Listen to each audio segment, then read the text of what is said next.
Naghahanap ka ba ng training center para kumuha ng trim and stability? Kakapasa mo eleng ng management at gusto mo mag-advanced study na? O chief mate ka ngayon pero hirap na hirap ka sa kwentahan sa barko? O ipopromote ka ng recta promotion na chief mate? O sakay ka na second mate at papalitan mo yung chief mate mo sa barko pagbaba niya? O dati ka ng chief mate at pinakuha ka ng refresher course ng trim and stability ng kumpanya mo? Dito ka na sa Polaris kumuha ng trim. Dito sa Polaris specific ang turo.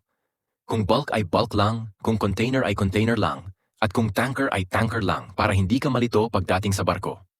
Dito sa Polaris unlimited ang training, kahit paulit-ulit kang umattend, ay wala ka nang babayaran pa.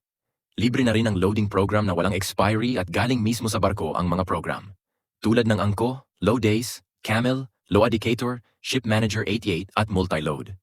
KSP 6.1 naman sa container at Angko Marine sa tanker. Meron na ring libreng pang-dalawang hold streaming, draft survey at grains NCB.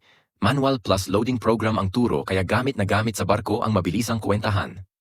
Pangako namin dito sa Polaris na pagtapos mo dito masasabi mong antaas na ng confidence mo na mag-chief mate at hindi ka na alanganin pagdating mo sa barko. Bago ka mag-training sa iba, tanungin mo muna kung pwede ka umulit ng training. Libre ba ang loading program?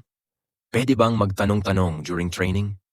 Pag lahat ng sagot dyan ay hindi dito ka na sa Polaris.